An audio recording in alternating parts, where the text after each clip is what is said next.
So, welcome to the CucKoo's Nest podcast. Our guest for the month of June, just in time for Father's Day, is Mayor Jon Peat, the current mayor of the City of Cypress, and also a longtime elder in the church, Seacoast Grace, which is just right across the street from our church. So, won't you please welcome him? Thank you so much. I'm really pleased to be able to be here with you and have a discussion. Oh, you have no idea how excited I am. What actually interested me was hearing your testimony. I just know briefly how the Lord has led you. And then when I found out, when I went on the Cypress City website, it mentioned right there that you're elder of Seacoast Grace for a long time. Since you were attending there since '88, if I'm not mistaken. But how long have you been on their elders board? I will be completing my 17th year on the elder board. Wow. Faithful servant. Yeah. It's such a beautiful marriage when a city leader also happens to be a kingdom servant. So praise God for that, and blessings to you. Thank you. We're all kind of curious as how did your faith journey begin? Like, does this begin from your childhood, maybe before that? No. I grew up in a home that didn't know the Lord. Okay. We worshipped football on Sunday. And typical American. Yep, typical Yeah. American. Yeah. And that was up through college. And in college, I met my wife, and we began dating at Cal State Fullerton. Okay. And early on in our dating, she said to me, "My faith is important to me, and you're going to have to make a decision about your faith." And I was never opposed to faith, but it was never something that, I was really surrounded by, or I didn't really have any friends growing up that were walking with the Lord that shared it with me. So, but when I started dating my wife, and she made it very clear that faith was important. And as we were dating, I saw, I grew up in a family that didn't know love, and I saw love in their family, and I saw they cared for each other, and it was very, very attractive to me. Wow. And so as I got to know their family and just saw how they cared for each other and loved each other, that was something that I really wanted. So, God's love really drew me towards him through what I saw, how my wife's family lived it out. How blessed you are that through your marriage, the Lord has Absolutely saved you. Yes. Wow. So it does happen, folks, It does. Wow, amazing. So you started attending church because it was important to your wife, and then your heart started to change also. Was there like a moment, a particular moment in your marriage where you felt like there was something personal about Jesus? Yeah. About 6 years into our marriage, we had been walking with the Lord, but it was kind of, I would go to Bible studies and stuff, but I wasn't really feeling it personally. And then 6 years into our marriage, our son was born, and he was born 3.5 months early, and he only weighed 1.5 pounds. And I just remember being in the hospital with my wife, and when the doctor said, "We're going to have a baby," and my wife said, "It's too early." She had been studying and knew what the ramifications were for having a baby so early. I didn't have any idea. And I just remember saying to her, it's like, okay, we've got to trust God with this. And it wasn't a real confident, it was with fear and trembling. It's like, okay, Right. I have no control of this situation. Right. I've been studying and reading and learning God's word. Now it's time to put it into action. Yeah. And we just said, we just got to trust God and walk through this together. And we began a journey that we're still on. What's day. his name? Michael. Wow. And so you had no idea up till the moment he was born. You thought it was going to be just a normal pregnancy, but then he was prematurely born. Born, right? Oh, wow. And so that began our journey, and we had all kinds, and we were in Fresno. Okay. So he was born fortunately, they had a wonderful children's hospital in Fresno. Oh, okay. And so for the first 10 weeks of his life, he stayed in Fresno, and we came home back here to Orange County, and we would go up each weekend and go visit him. And then at about 13 weeks, they flew him down. He got to fly in a helicopter and come to Long Beach Memorial to Miller Children's Hospital in Long Beach, and he spent another 3 weeks there. And then he came home at about 5 pounds, and we started caring for him there. And so we've just been on this journey, and this is God has used Michael's circumstance to really grow us and draw us closer to Him. I mean, Yeah. we've gotten to see God use other people in Yeah. our Yeah. lives and Yeah. let them exercise their gifts and talents to care for us and to minister to us Yeah. and to learn to trust and to be great examples for us. Yeah. Because I could imagine typical parents in your situation just being terrified about the ramification and difficulty of raising a child with disabilities, Mm-hmm. right? Now Michael, I understand he's 29 years old now. Yes, he's 29. Yeah. He's 29, but he had some brain injury, Yeah. and so he approaches life as a very happy, very content 8 or 9 year old. Oh. So Wow. he's very, very Wow. happy. What piqued my attention and also my interest in wanting to dig deeper into your life stories is compelling. Because of Michael, um, you were inspired, I want to say, by the Lord to start this league, Cyprus Champions League, Mm-hmm. right? And many parents with the children of similar circumstances and backgrounds are now getting together. Now, I was able to visit because 2 weeks before the end of the league season, we met, and then you mentioned it. So me and my wife, we dropped by, and for about a good hour, we're just mesmerized. We're like, Yeah. look how much fun they're having, and you're very involved in the. I mean, you knew all their names and Mm-hmm. their stories, and you knew their parents. So, for how long was the Cyprus Champions League in existence? We just finished our 21st season, Yeah. and it started with another gentleman in the community who has a brother with special needs, Okay. and he just felt compelled to start it. And he kept asking us to participate, and I said, I don't know how a child with in a wheelchair plays baseball. And he said, come on out and find out. And we did, and we were instantly, just as you said, mesmerized, Yeah. and Yeah. just watching how the game of baseball can be used to give boys and girls of, from we play from 4 to 40, Yeah. give them the opportunity to come out and just do their best and have fun. And as you said, this is the most honest, pure joy that I think I've ever experienced, because Yeah. these people are out there just having fun, and there's no agenda, there's no animosity. It's just encouraging each other, Yeah. having fun, and it's a community activity. Yeah. At the risk of making it sound a little mystical, I gotta tell you, we were stepping into that zone, that area where it was being the blessings of His grace, and the joy was being poured out. I could feel it. Mm-hmm. So um, I wanted to get churches involved, and then maybe like youth groups going out there and having maybe volunteers. You said that there was like a system where they can buddy up to each of the players and then assist them to orient them along the way, get them warmed up. Right. That's Yeah, I awesome. mean, part of our program is so much more than baseball. Yeah. It's intended to give the players, the athletes, a chance to demonstrate their skills and get some exercise. It's Yeah. an opportunity to give parents some time off, because being a special needs parent Yeah. is a demanding activity. And so part of what we strive to do is to give parents a chance to just sit back and relax, watch their children have fun Yeah. and enjoy themselves, but take a break. Have you noticed in these participants like untapped potential being reached because of this? Mhm. I could imagine like they didn't have this before, but then since they joined, they could really look forward to something each time. And has that happened? Oh, Have you absolutely. noticed that? Yeah, we've had some great stories.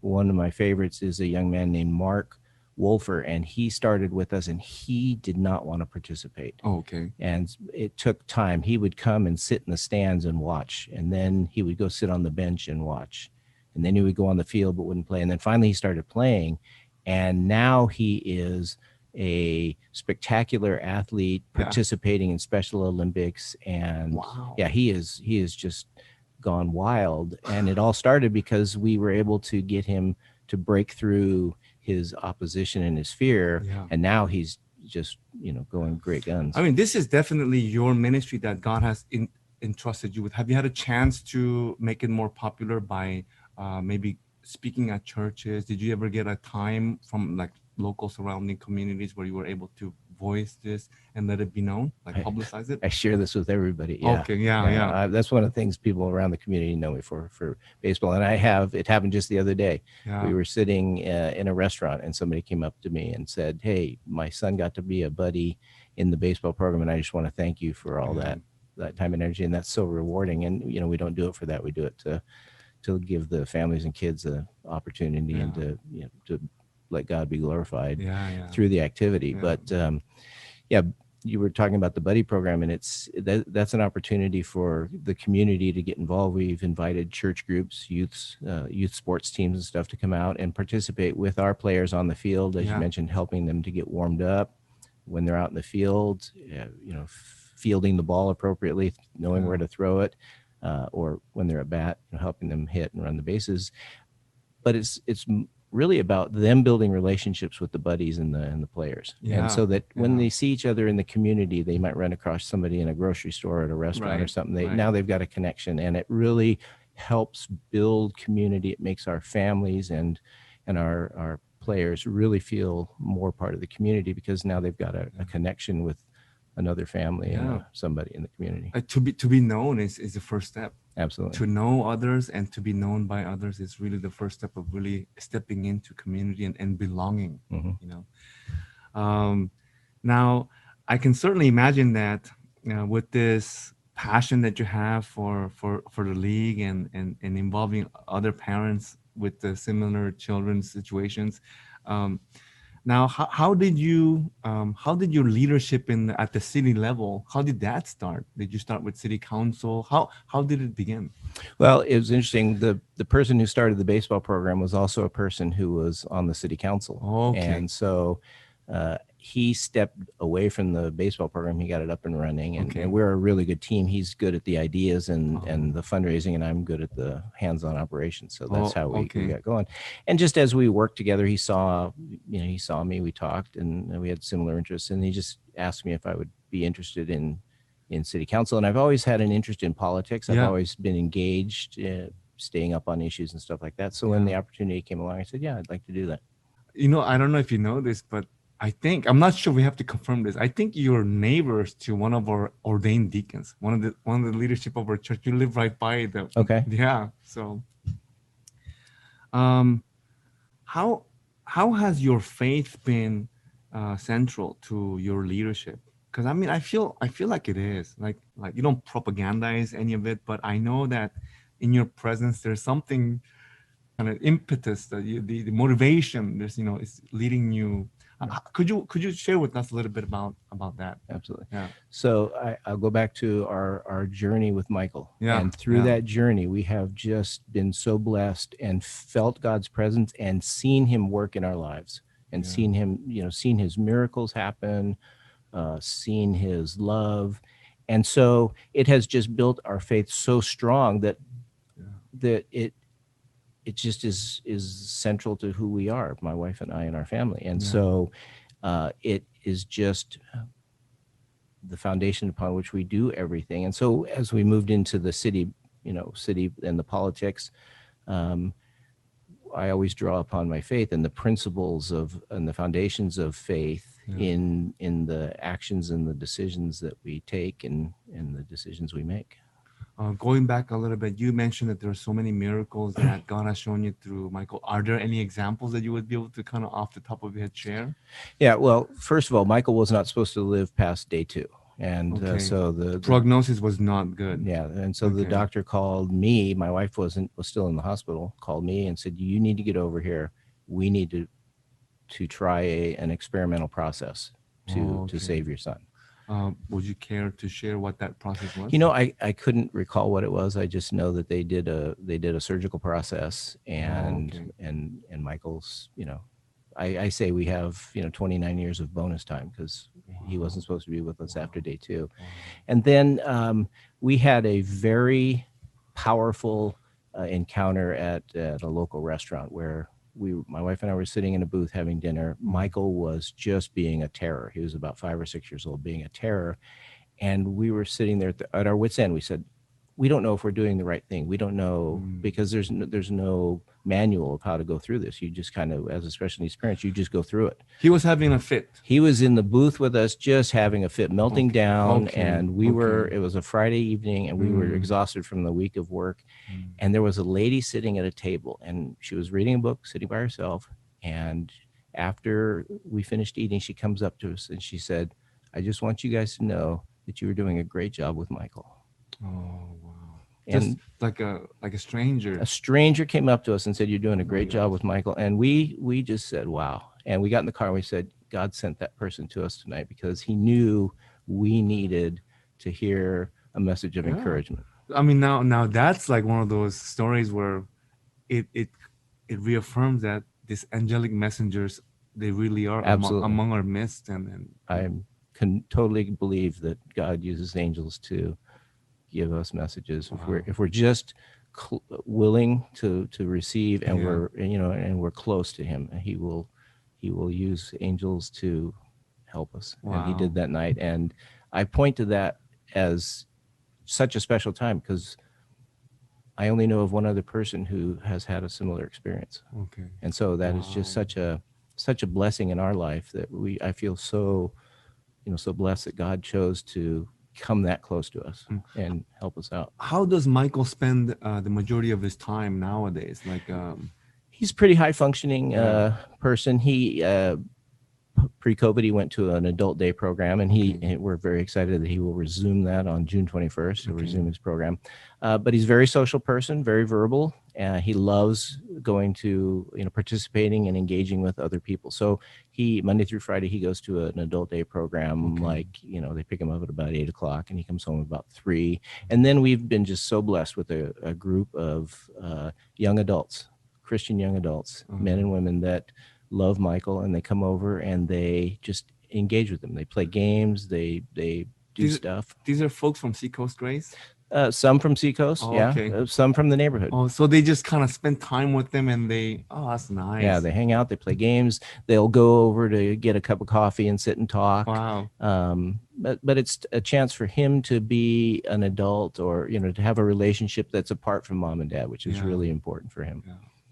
I know that they can be a handful, but what drives you is the love of God, and I would love that to be more tangible for these people, because I mean, it's moving you to not just looking at your situation, but Mhm. opening up, and pulling the resources and pulling the people together to create something wonderful where God is praised and He's glorified. I Yeah. I am so floored to hear your story. If I could share with you, one of Yeah. the things that my wife and I are blessed with is, we talk a lot about knowing God's purpose for your life. Yeah. And it took time, but I look back and I see how God used Michael's circumstances and Yeah. the gifts and talents that he's blessed me with and my wife. And we just know that God's purpose for us is to serve the special needs community. Yeah. And we do it through the Champion Baseball program. We have a Champions ministry at Seacoast Grace Church where we serve the special needs kids. And I just have a heart for the special needs people. And this is another example of God at work and changing lives, because when I was in secondary school, junior high, and high school, I tormented the special needs kids more than anybody. I was an absolute terror to the special needs kids. And now God has given me my own child, and now my heart just breaks for these kids and these families, and I just have such a passion for helping them and just acknowledging them, just coming up and treating them like any other person. I can't imagine you doing that. When you were junior high, you were kind of like I was horrible. Oh my! Did you grow up in the Orange County area? Yes, I grew up. I started. We lived in La Palma. Okay. And then when I was about 10 years old, my parents divorced, and we moved to Mission Viejo. So I went through high school in Mission Viejo, and then college at Cal State Fullerton, where I met my wife, and then we moved back up here. It's exactly like the story of Saul of Tarsus, who was like persecuting the church, and then it turns around, he becomes the most chief advocate of the church. Now, like, you are on his mission that he gave you was special needs Yeah, and families, and there's so many levels, so many needs actually. there are. Like, there's so many parents needing, like you mentioned, even like a little time Time out, a off. little Yeah. time out, because it's like all consuming. It can be such an all consuming thing. Yes. Wow.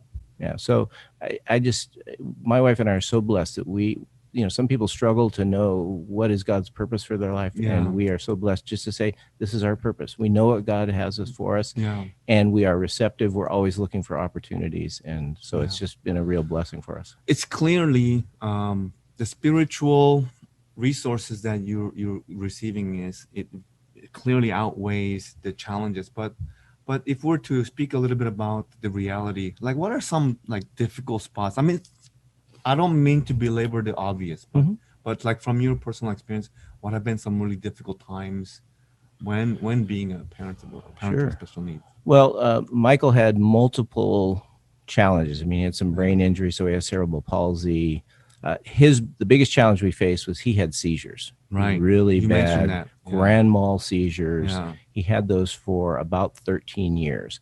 And at the time when he would have his seizures, we would just have to watch it happen, Yeah. keep him safe, and then, help him through the recovery process. Well, we had one weekend where from Friday to Sunday, I think it was the 4th of July weekend, he just kept going through this cycle of seizing and recovering, seizing and recovering. And we got to the end of the weekend and we were in tears because it was so Exhausting. exhausting. Yeah. And it's also incredibly isolating and very lonely. You are alone. Nobody understands it. People are absolutely terrified of it because they Okay. don't understand it. So it was an incredibly isolating and lonely period, those 13 years. So you mentioned Saul, and I had never thought of that. That was a great example. I've always looked at Joseph's journey through no fault of his own. He went on Okay. a journey through Okay. very tough times, Yeah. and it coincidentally was a 13-year period, which was the really tough part Oh for us. yeah. So we look at The period of slavery and right, being right. unfairly accused. Yeah. Yeah, Yeah. and then he emerges, and he can look back and see God's purpose in preparing him and testing him and getting him ready. Yeah. We kind of look at the same things at a much lower scale, but God has prepared us Yeah. for serving in the special needs community by giving us Michael and letting us live it and walk through it and experience it. So now when we see somebody, we can offer advice, we can offer resources, we can offer, just care. We can just sit Yeah. down and say, I understand. I know what you're going through, and I'm just going to sit here with you. I imagine that the loneliness that you describe, by virtue of you now becoming a kind of a central figure in this movement and raising awareness and making this available for other people, you have become resource rich. You're no longer alone. You have a lot of other Oh, parents. yes. So you right. Yes. We have Yeah. that's another part of our baseball program is to build a network Yeah. so that Yeah. parents have someone to talk to and can learn, as a special needs child grows Yeah. and becomes of legal age and adult, there are things that families need to do to make sure that they're protected. Yeah. And so as part of our program, those people who have walked through those steps of getting a conservatorship or Right. things like that know how to do that and have the resource, have the connections, Right. have the attorneys and that sort of stuff Yeah. that they can share with others. So Yeah. it's a very comprehensive program we have that is much more than just playing a game. Now, I wanted to talk a little bit more about your involvement in Seacoast Grace. Sure. As an elder, like what are some of the duties that you had to oversee apart from your already very thriving ministry in the Cypress Champions? Well, I'm the secretary of the board, so I'm an officer of the church, and so that involves, we meet on a monthly basis, but that involves planning. We're very involved in planning for the future and looking at. We let the pastor, Pastor Doyle. Yeah. He is the one person that we are responsible for, and he manages all the staff with his staff. We don't get involved with the personnel decisions. Yeah. Our focus is looking at where's the church heading? Right. How do we secure resources? Right. We're in the process of remodeling one of the buildings on campus to create a ministry area where families and small groups can meet. So, and then we figure out, how do we raise those resources? So Because if I'm not mistaken, your background is in business, actually. Yes. Right. Special needs kind of program. Oh wow. That's our champions ministry. That is it. Yeah. Right? Yeah. So we have about, we're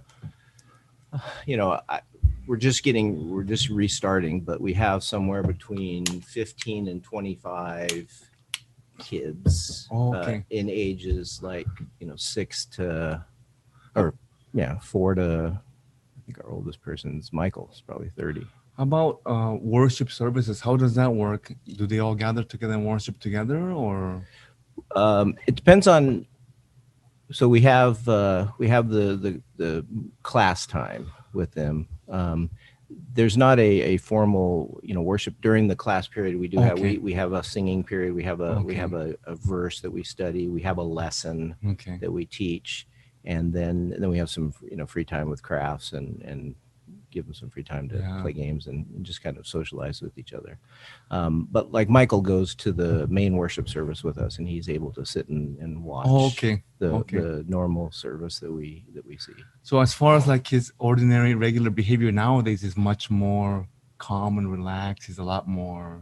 Yeah, he's grown. He grew out of the seizure period at about 16. Okay. His biggest challenge now, he has hydrocephalus, which is fluid on the brain, and so we have to monitor that. Do they have shunt to drain it? Shunt. Okay. Oh, wow. But other than that, he's very healthy, and he's engaged, very, very self-reliant.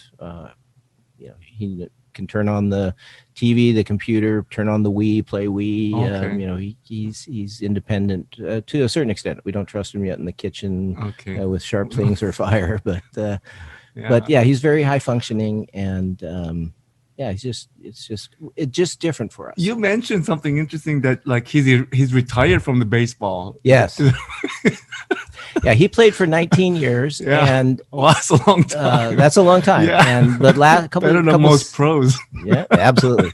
2 seasons ago, he just said, I don't want to get up on Saturday morning and play baseball anymore. Oh wow! And so we've had, as parents, we have to say, okay, he's an adult. He's 29. Right. He reminds us frequently. He's like, Dad, I'm an adult. I can make these decisions myself. That is so cool. So I'm still involved with the baseball, but he's decided that Saturday morning is going to be. Maybe he could be an assistant coach. You got to kind of promote him. You got to say, hey, I need your help, buddy. We've talked about whether he would want to take a role. He's like, no, he's done. Baseball, his career is done. It's like, Dad, you go do it. Have fun, but I'm playing Wii on Saturday. Wow. Did you play sports in high school? Did you play baseball? I played baseball through Little League and Pony, but I was not good in high school. In high school, I played football. Okay. I played football. It was easy. I just had to snap the ball and run into the guy in front of me. What position did you play? I was the center. Oh, wow. Okay. We were a small team. Were you an aggressive player? I think so. Yeah.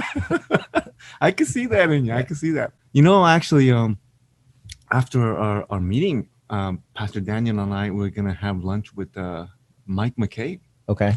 And he is a kind of a big champion of churches joining together to do something that's civic engagement. That's like his thesis. Yes. From his doctoral thesis. And whenever I look to him, he's kind of like a mentor in this area because for me, from my viewing angle, is Korean churches ethnic churches need to be more engaged with the civic duties. I think personally, because our second generation, the younger guys, we need to feel more connected to our present local surroundings, and I find that a lot of the younger folks, they feel a certain discontentment that we're sort of like a marginal, invisible group of people. And we isolate ourselves. We have that tendency. And I want to break that. I want, if we speak English, we should be able to knock on each other's doors and to do things together. And so when I interviewed Mayor Stacy, like last time, we're talking about collaborative projects that we could as churches do together, something that begins with something not too burdensome, that smaller churches could gather together. Like big churches, we could all kind of dispatch a small team to do things together. Any ideas that come to your mind? You know, we our philosophy on getting engaged in the community Yeah. is looking for organizations in the community That that are have the network established that need resources. okay. And so one of the organizations we really support strongly is the Boys and Girls Club. Oh, okay. And because they do so much work and they've got the staff and the training and the expertise Okay. to serve, to provide, food bank or clothing for kids or whatever it might be. And so we've reached out. We have a very strong relationship with the Boys and Girls Club. When you say we, you're talking about Seacoast Grace. Seacoast Grace, Oh, yes, okay. absolutely. Wow, that's a good thing to note down for us, because clearly we need to this. I don't know the Boys and Girls Club that well. Any other groups that come to off the top of Yeah, your head? that's the primary group. Okay. I'm on the board Yeah. of the Boys and Girls Club, and Council Member Hertz is the CEO of the club. Okay. So, I've been involved with the club for about 10 years. We merged the Cypress and the Anaheim clubs together about 2 years ago. So we're reaching out from Cypress all the way out into the Anaheim Hills area. So Mayor Stacy was also mentioning something about like the elderly caring. In the council there is that's one of the divisions, right? You have a yeah, we have the senior center is a senior place. center. That's what she was talking about. Yeah. We have a great senior center Yeah. that serves the senior community, and so we'd love to introduce you to that group. The Women's Club of Cyprus is another organization that is very philanthropic, very engaged in the community.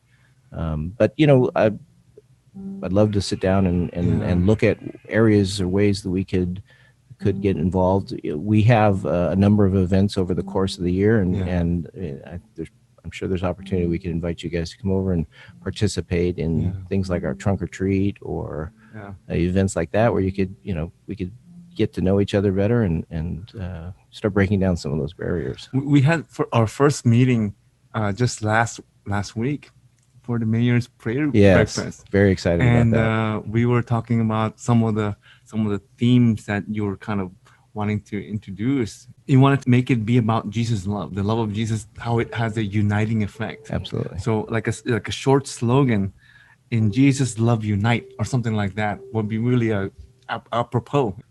Yeah, Pastor Mike and I met about 2-3 weeks ago, and we just started talking about it. And I being involved in the politics the way that I am, I'm just looking at our community, our country, the world, and saying we are so divided right now. And God teaches us love Him first, but love our neighbors. And so I've had many opportunities to talk with people about a clashing, and I'm like, no, that's not what God has for us.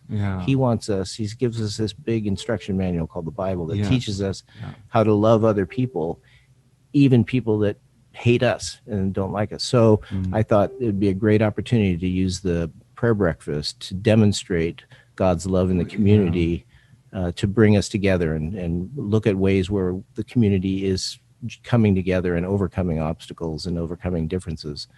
Because if the church is what is going to lead to the healing, and God's going to bring the healing to the world. It's not going to be donkeys and elephants. It's going to be lambs. Yeah, I love that. And we have a little zoology going on here.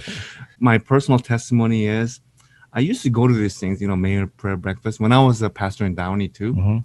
And when I heard for the first time that Stacy, she prays in her car while going to work, and then to find out that you're an elder, I was really encouraged. We have this notion that there has to be this distance between politics and Christian leadership, and I think we need to change that. Absolutely. We need to have many working successful professionals who happen to be Christians to be in the office. Yes. I think I would really want like my youth kids to be encouraged when looking up to men like you, because that's really what we need. We need more of strong leaders and we need to become strong leaders ourselves Mm-hmm. so that we could have these young people model after Yeah, us. I can't encourage people enough, Christians, to Yeah. get engaged in the world, Yeah. because that's how you make change. Right. And I'm not perfect. I fall short, and I'm challenged. So do I. The world, Yeah. Satan puts temptation in front of me all the time, Yeah.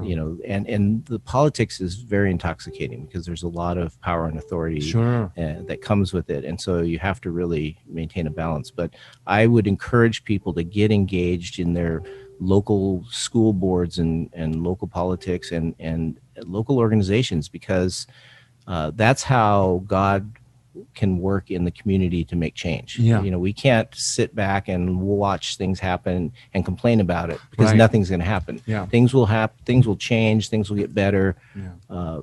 when we start getting involved and start being the decision makers and start taking the principles that we live and have learned through God's word, and start living it and making that the basis of our decisions in the community. Yeah. To be like passively sitting back and just criticizing, that's the general norm. Yeah. But I think that Christians are to live a much higher standard to that. Absolutely. Yeah. We have to get involved, and you have to be willing to face, the slings and arrows, because when you're in a leadership position, folks aren't always going to agree with you. Right. And they're going to, say bad things about you and and that's just part, God tells us. It's like, you're not here for your comfort. You're here to, love others, love me, and to live out the purpose that I've created you for. Yeah. You've been in a leadership position for quite some time now. For younger guys like myself and others that may be watching through our podcast, are there some nuggets of wisdom that you would like to impart? Some very practical know-how that you have received from the Lord yourself? Sure. You need to have a solid foundation based on God's word, and then on Scripture. And then as you enter into the world, you need to hold on to that and make that your foundation, and then look for opportunities to engage in the community. Right. Become involved. So it's a perfect time. The first step is just starting to get involved. Join a Little League board, or the Kiwanis Club, or the Rotary Club, or some organization, and just start getting involved and learning. And just as in a ministry opportunity, you might try something and say, this isn't really for me, but I tried. Try these things. Then you start knowing people. You start learning about how the community works. You start meeting the people and learning who are the leaders and where are the needs. And then that's how I did. I started in baseball, and I've just kind of worked my way up through baseball. I became the president of the league, and then I joined the city council and the elder board. And so my wife is on the school board because we believe in getting involved. But it all started with just getting involved. Find a spot.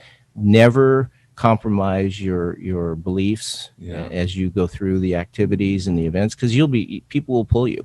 They'll want to pull you to events and actions. Because the whole world doesn't, believe what we believe. But if we're involved in these organizations, we can influence them. We can bring peace and love and being inviting, actually. Being inviting, to absolutely. Yeah. I mean, we can be attractive. We can live God's principles and let God's love flow through us, and let people see and say, hey, I want to be part of that group. We ought to make it our goal to not turn them off and becoming exclusive, but just shining. Right. Being a city on a hill that cannot be hidden. Yeah. Absolutely. You just go out and get involved. Yeah. Get involved, and don't be afraid. And know that you're not going to please everybody. Yeah. People are going to disagree with you, but just know that I'm standing on a foundation of God's word, and that's how I'm going to live my life, and that's how I'm going to operate in this organization. Yeah. And there are lots of opportunities to get involved. So the young folks, men and women, find a place, get involved, and start making it. Yeah, don't be shy. Don't be shy. Get involved. Now, looking back in your journey, now I'm guessing you're in your early 60s. Just turned 60. Okay. Yep. Okay. Going back in your journey, you didn't know that. Like 20 years back, you didn't think, I'm going to become mayor. You didn't know, No. but you could see at critical junctures where God had opened these doors Yes. and you just been obeying. That's a big part Yeah. because it can be very daunting to think, am I gonna be in like city level leadership? Hmm. Because like I mentioned before, your background was in business administration.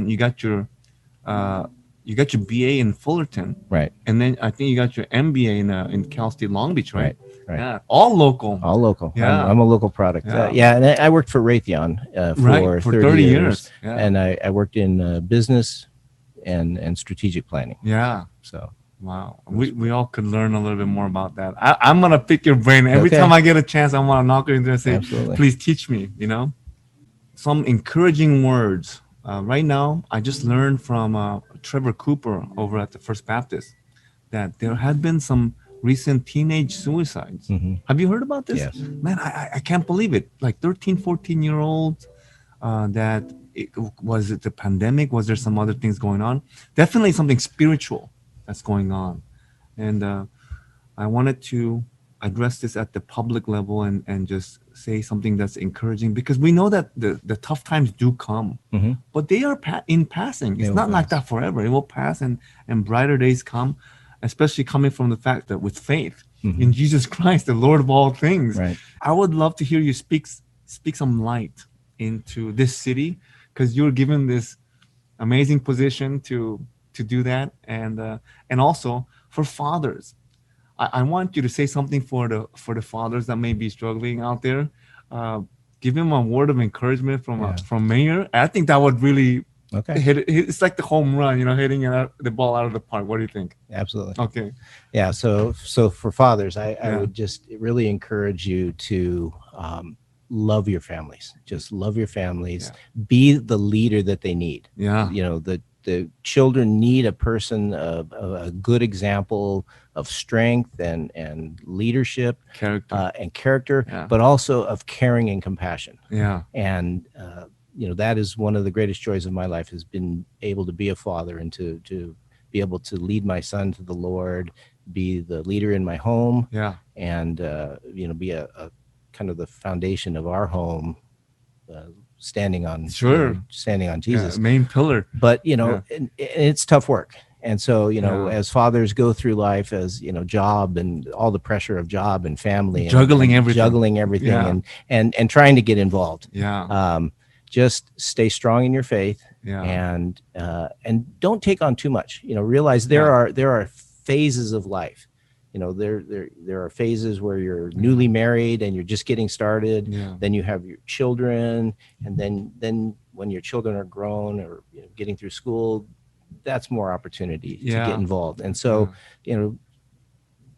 don't try and take it all on at once, and realize that you're not alone. Yeah. There are a lot of people walking in your shoes, and if you're an older person like myself, look for ways to encourage. Look for ways. Right. I try to mentor, to get engaged with younger men, to share my experiences and my life lessons, and to offer words of encouragement, because I've walked through that phase. And so, Right. younger guys, look for a mentor. Look for somebody that you can be an example, that you can meet with and have coffee, and just sometimes you just need to Right. let off some steam, or just share your fears, your doubts, your concerns, and get a word of encouragement from a mentor. Do you have mentees that you're actively mentoring at your church or outside of the church context? I have a group of, there are 5 guys who are my age that we have been together, some of Okay. us for 30 years. Okay. And I don't have a person that I'm working with now. I was working, at Seacoast, we had a couple of classes that were like 5 or 6 weeks each. And so I was leading a group of 5 other younger guys. Oh, wow. And so I look for So those when you say opportunities. younger guys, like men in their 40s, maybe even younger. Yeah, like 30s. I had guys in their 20s and 30s Oh, wow. that were just starting to get started in life. Yeah, a lot of people don't notice, but that's one of the greatest blessings that a young man can have, to encounter a mentor who's like really committed to the Lord, Right. and to show them their ways, their ropes. In fact, I agree with a lot of the political pundits that talk about the race issues. Primarily, the deficiency is in adequate father presence of father figures. Absolutely. My dad is a wonderful man, but growing up, I grew up almost like a latchkey kid, just watching TV Hmm. because they were so busy in their businesses. And when jogging my memory back, there were men that God had placed in my life, like my scout master, Hmm. my wrestling coach, and it's wonderful to know that God is doing things that way, and that people like you are available. Right. So Well, and yeah, something that's also important, you don't know who you're influencing all the time. that So is as true. you're That walking is through, true. going through your walk, Yeah, as you're living by yeah, faith, as you're being a good example, yeah, you don't know who's watching you and whom you're yeah. influencing, positively, and if you're, Yeah, and that could go negatively. both It can go ways. both ways. That's right. So That's it's right. so important to live a To be consistent alert. life. Yeah, yeah, And I have been blessed to have folks come up to me and say, I was blessed by you doing this or yeah, by you setting this example, and yeah, I never knew it. So I would encourage yeah, the young men, fathers yeah, who are watching this, to yeah, find a go search out and find a mentor, yeah, find somebody yeah, that you want to, as we said, just talk with. Or yeah. I was blessed to have a man who helped disciple me, took me through the whole Navigator series Oh of wow. books, and helped me to learn more about what it means to be a man of God. Was that from Seacoast Grace? Yes. Oh wow. And so I was blessed there. And so, I'm looking to help others Wow. do that and see that. But I would encourage younger men, who are, you know, Yeah. desirous, go find a mentor. And it is an honor when somebody comes Yeah. and says, Yeah. I want to ask you to meet with me and help me to Yeah. know the Lord better. Oh my gosh, that Yeah. just is such an That is, encouragement. yeah, and to live it out, I think that is the task. That is a task and the challenge ahead of us, and you've clearly done that. I see the fruit. May there be even more of a positive influence in the city. I'm excited to see how the city of Cyprus will change in the next 10 years. Do you see some exciting things Oh, absolutely. looming large Absolutely. yeah, Yeah, we're one of the fortunate cities that yeah. we have land still available to develop and to create, the more of the community that we're looking for. So Wow. we're building out a shopping area, a shopping center, which will have some new apartments and some amenities over on Catella Avenue, Yeah. just down the street. You can probably see it from your office here. We're building a new park. Yeah. A new park is going to have some soccer fields. And so the city's going to change as the Las Alamitas race course completes its operation over the next 10-year period. Oh. Then it will They, eventually be developed into new housing and shopping, and sort of so create. the race course is gonna shut down.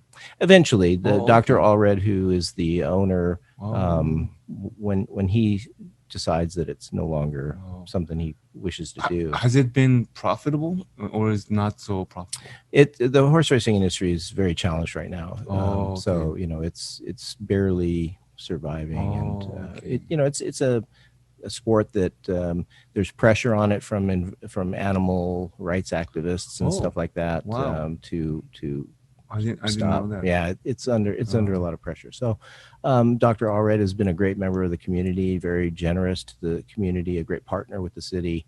yeah. But at some point in time, when he decides, the track will cease operating, and at that point in Yeah. time, it's like 155 acres of land that will then be able to be developed into new housing and businesses and things like that. So I would expect to see this part of the community, especially, significant change. I'm so grateful that you've taken this time out of your busy schedule to come and do this. I know that you are such a good sport. You prayed for our senior pastor's installation. That Absolutely. was wonderful too. It was an honor and a privilege for us to have you pray for us. Um, Praise the Lord for meeting with you personally in that way through Michael, because I could really see that the Lord reached deep into your heart through him, Yes. and he has worked with you and has softened your heart and opened your heart to his work. And when we go back, when we turn back together and see those life events that happened to you, how he's been guiding you and where he has led to you thus far, it makes the kind of a story that would want other young people to want in on this. Like I want in. I want to meet the Lord that way. Well, and that's something Yeah. I would really encourage people to do is just walk by faith. Let Yeah. God open and Yeah. close doors for you, and trust Him Yeah. as you walk, because it is so rewarding Yeah. to be able to look back, as you Yeah. just said, to look back and see the lives that you've influenced and what they've accomplished and how God has used you. So Thank you so much for your testimony, and thank you for just being who you are. thank you. And City Office, all of you all who are joining us on this podcast, happy Father's Day. Happy Father's Day. Yeah, Mayor Jon Peat. Thank you so much. Thank you so much.